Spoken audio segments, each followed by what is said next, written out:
pa.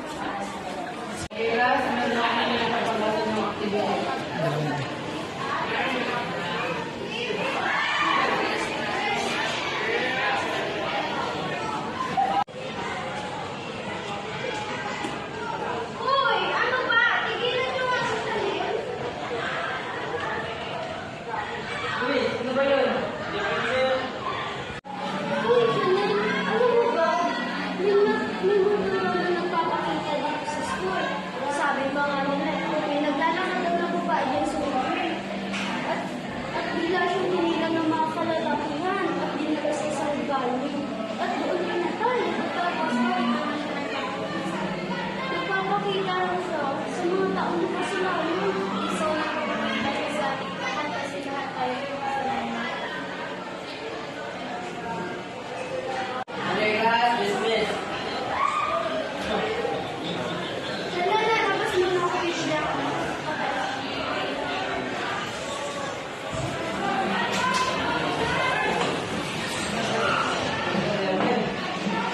Sige, kaya tayo. Ikaw, hindi ko ba natin? Wala ba yung pagkain? Meron ba kayo?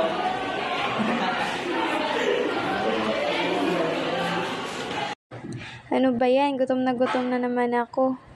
Wala din naman akong perang pangbili. Hi!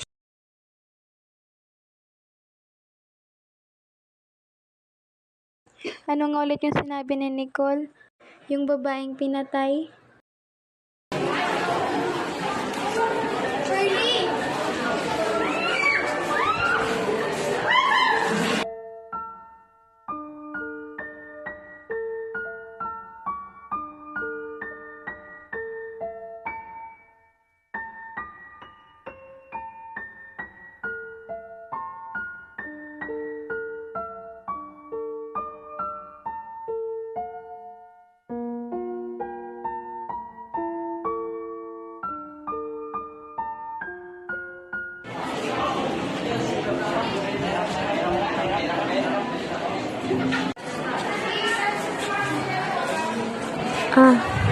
Ang sakit ng tiyan ko.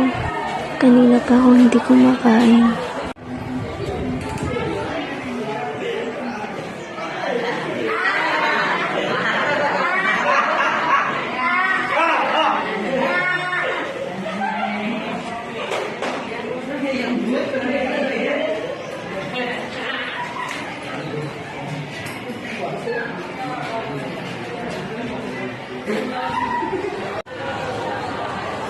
Uy, salamat nga pala sa libro.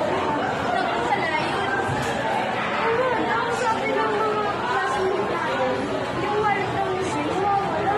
Ha? Ngayon pa lang siya nga, hindi ako yun. Sige, bye-bye.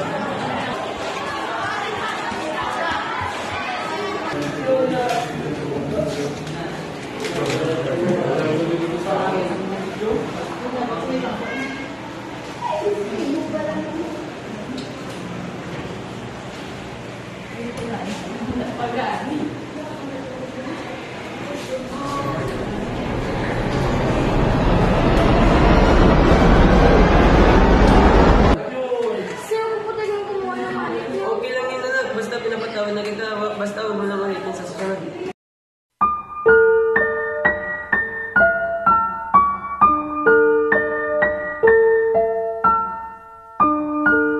Sa pagkilos ng mayroong kabutihan kung gagawin ito kahit hindi masasaktan. Ang konsensya mo ang lagi dapat pakinggan.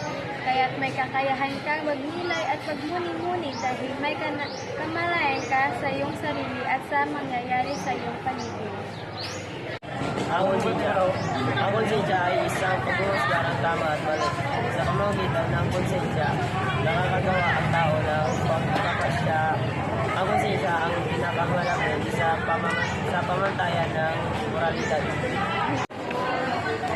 Ang konsensya ay ating kailangan sa pang-araw-araw na pamumuhay. Dahil dito, nakasalalay kung gaano natin gagawin ang ating kahunin bilang isang mamamayan.